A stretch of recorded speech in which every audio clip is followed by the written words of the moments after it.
What's going on, everybody? Welcome to another brand new installment of Renegades Reviews, exclusively here as always on the Casa D18 Studios channel. I, of course, am your host, the Renegade JJ Williams. It is still new release Saturday, and we are about to get into the second part of our double feature here today. We're going to take a look at the Netflix original film, Heart of Stone, starring Gal Gadot, Jamie Dornan, Sophie Okonedo, Paul Reddy, Jean Lucy, B.D. Wong, Aaliyah Bat, and Glenn Close. What's going on, everybody? Thank you for joining me here once again for another brand new installment of Renegades Reviews. As I said in the introduction, it's time for the second part of our double feature here today as we continue on with New Release Saturday, and we're going to take a look at the Netflix original film, Heart of Stone. And our movie opens in the Italian Alps, where MI6 field agents Parker, Yane, and Bailey are supported by technician Rachel Stone, and they are tasked with extracting Mulvaney, an arms dealer. The mission goes wrong when Yane is caught trying to sedate Mulvaney, which prompts a gunfight. Parker manages to extract Mulvaney to a cable car, but the rest of the team sees Mulvaney's men beginning to assemble at the bottom of the mountain for an ambush. Stone fakes an injury in order to allow herself to connect with the Charter, her true employer. Now, the Charter is dedicated to peacekeeping, working beyond the realms of government and operating in absolute secrecy. It uses the Heart, a predictive AI system that is capable of hacking into any digital device in order to guide all of their operations. Stone, whose code name is the Nine of Hearts, is an acclaimed field agent. Realizing that MI6 can't save Parker in time, Stone works with her operational contact, Jack, in order to save him. She succeeds and is able to protect her identity as well. However, Mulvaney takes cyanide and dies, rendering the mission a complete failure. Back in London, Stone is reprimanded for nearly blowing her cover by Nomad, the Charter's superior. Concerned by the presence of a hacker that she saw in the Alps, Stone identifies her as Kia Dwan, an orphan with links to Indian criminal syndicates. MI6 then sends the team to track Kia down in Lisbon, Portugal, with Stone still undercover. Upon arrival, they are ambushed by a squad of mercenaries. Jack orders Stone to evacuate, but she refuses, going back to save the team at the expense of her cover.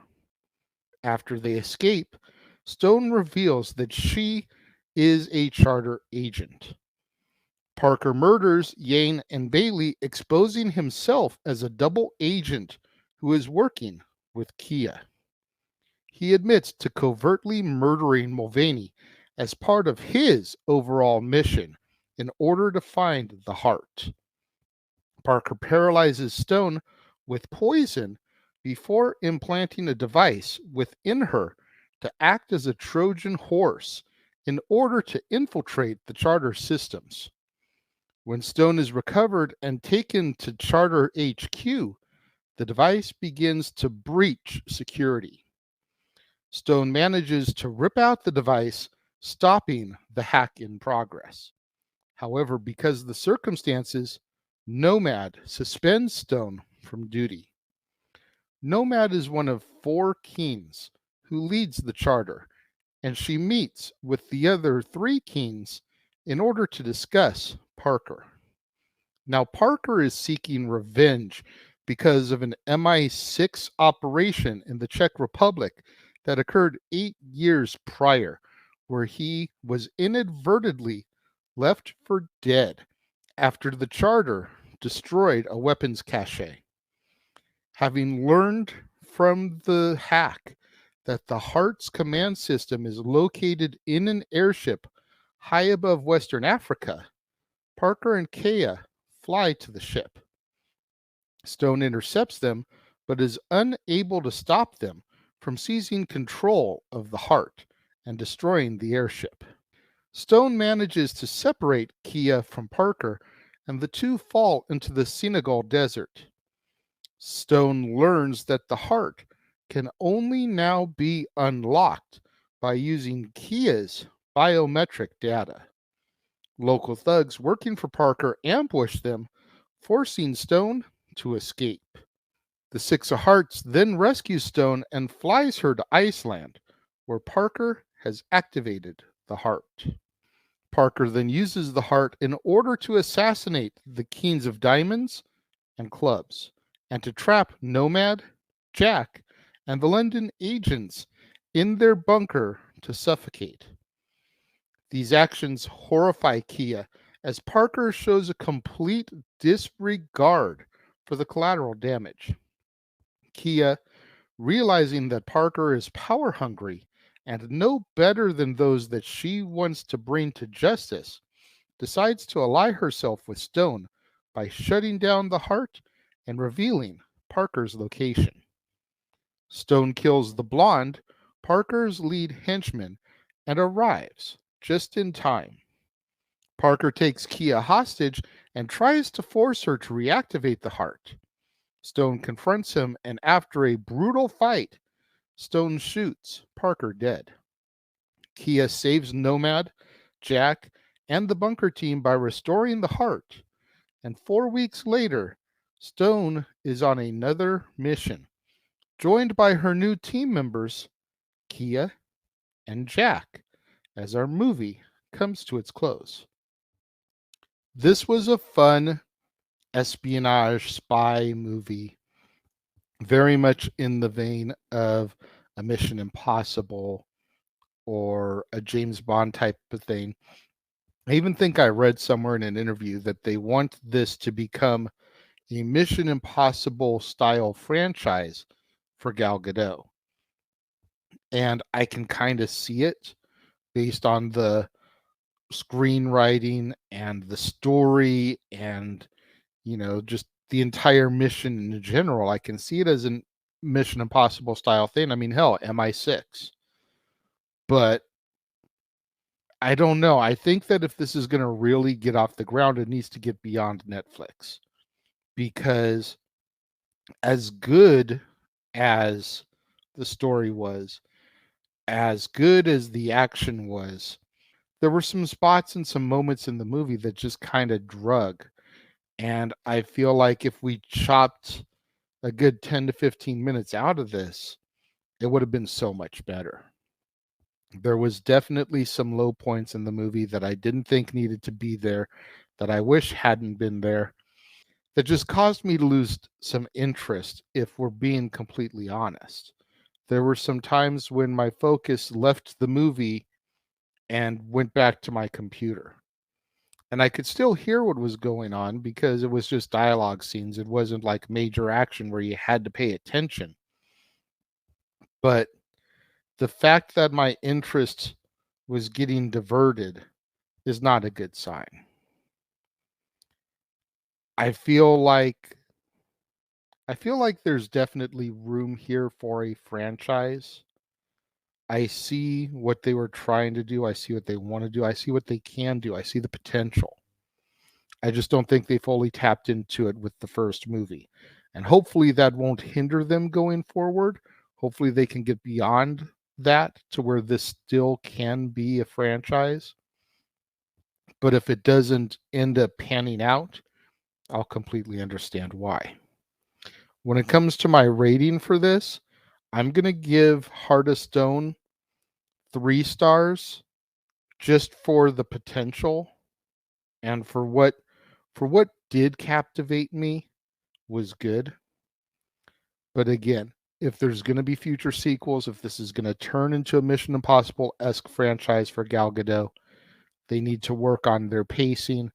They need to work on cutting some of the dead story. There's definitely scenes here that could have been deleted scenes that could have been put on to physical media as an expanded edition, but taken out of the original version. Curious to know what you guys think of Heart of Stone, though. Those of you that have seen it, let me know. If you're watching the premiere, leave your thoughts and comments over here. If you're watching on demand later in the day, leave your thoughts and comments down here. Let's have that conversation, that discussion, that debate, that interaction that I'm always asking you guys for in the comments below. And make sure you guys tune in later on this evening, right here to the Casa D18 Studios channel, the Jeff Meacham Network, and across the Jeff Meacham Network multiverse of media, as it's time once again for the Saturday night shenanigans that are Open Mic Night. Myself, the West Coast professor Jeff Meacham, the Heeb man James Hebert, the simple man with the spectacular voice Noah Foster, will all be there once again to discuss wrestling for the week, as well as engage in our karaoke night festivities. That's right, tonight we will be doing British Invasion karaoke. The Beatles, The Who, the Rolling Stones, Ozzy Osbourne and Black Sabbath, The Police and Steen, Elton John, Wham, the Spice Girls, One Direction, Seal, Adele, and so much more are all on the wheel that will be spun as long as you guys super chat for us to do the karaoke. And then tomorrow, right here on the Casa D18 Studios channel, the Jeff Meacham Network, and across the Jeff Meacham Network multiverse of media, it'll be time for another watch-along event, as we will be covering Impact Wrestling and New Japan Pro Wrestling Multiverse United 2, For Whom the Bell Tolls. Coverage will begin at 1 o'clock p.m. Pacific Time, 4 o'clock p.m. Eastern Time, with our pre-show coverage. The actual event begins at 2 o'clock Pacific Time, 5 o'clock p.m. Eastern Time. And then on Monday, right back here on the Casa D18 Studios channel, will be another double feature edition of Renegades Reviews. And we'll be taking a look at a double feature of Chevy Chase movies. We will be covering Modern Problems, as well as Foul Play. You don't want to miss out on any of that content right here on the Casa D18 Studios channel, the Jeff Meacham Network, and across the Jeff Meacham Network multiverse of media. We've got Open Mic Night, British Karaoke Night tonight. We've got Multiverse United 2, For Whom the Bell Tolls watch-along event tomorrow. And then on Monday, it'll be back to regular broadcast here. More episodes of Renegades Reviews, a double feature of Chevy Chase. Again, you don't want to miss any of it. So make sure you smash that like button. Make sure you're subscribed. Make sure that notification bell is turned on so you don't miss out anytime a video drops right here on the Casa D18 Studios channel or anytime we go live, as is the case with Statboy Sports Bar, Open Mic Night, pay-per-view PLE watch-along coverage, etc. Share these videos with your family, friends, loved ones, coworkers, movie fanatics, cinephiles in your life, fans of Gal Gadot, fans of Jamie Dornan, fans of spy movies, fans of Mission Impossible style movies. Anybody you can think of that would enjoy this content in this video, share it with them. It's the only way we're going to keep my visibility up in YouTube's algorithms now that we are in fact a monetized channel right here on the platform. Thank you once again to everybody out there who joined me and tuned in today. It means so much more to me than you guys will ever know.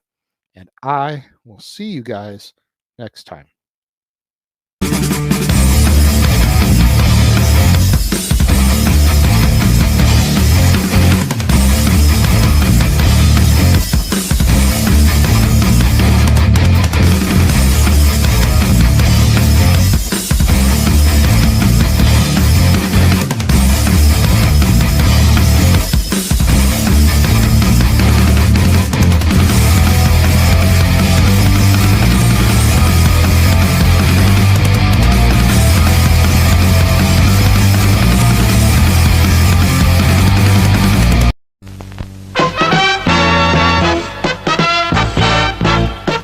now, preview time.